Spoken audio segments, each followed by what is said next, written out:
How to fix getting Windows ready, don't turn off your computer issue. Hello guys, this is Atticus and welcome back to another tutorial video.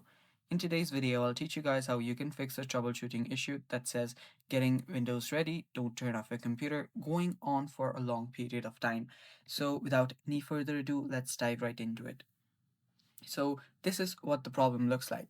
If your computer has gone through a is going through a troubleshooting issue, and while that happens and it's showing you getting Windows ready, don't turn off your computer for a long period of time, that is it's been showing you for hours and hours, but it's still not updating.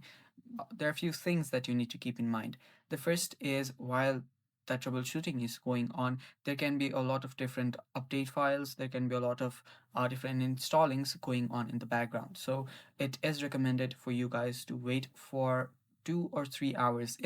If it extends that, if it's way past that time frame, what you can do is, first you can simply turn off your computer. Now, turning your computer off during this situation is by simply long pressing on your shutdown button, and just keep on pressing it until it stops, and it just restarts.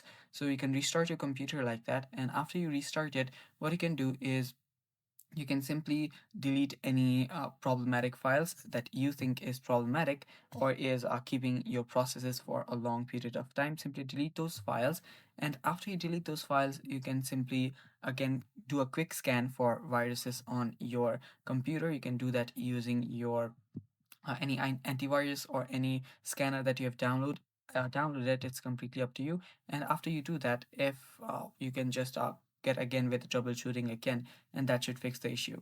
Thanks for watching, guys. That's all for today's video. Stay tuned for more, and bye bye.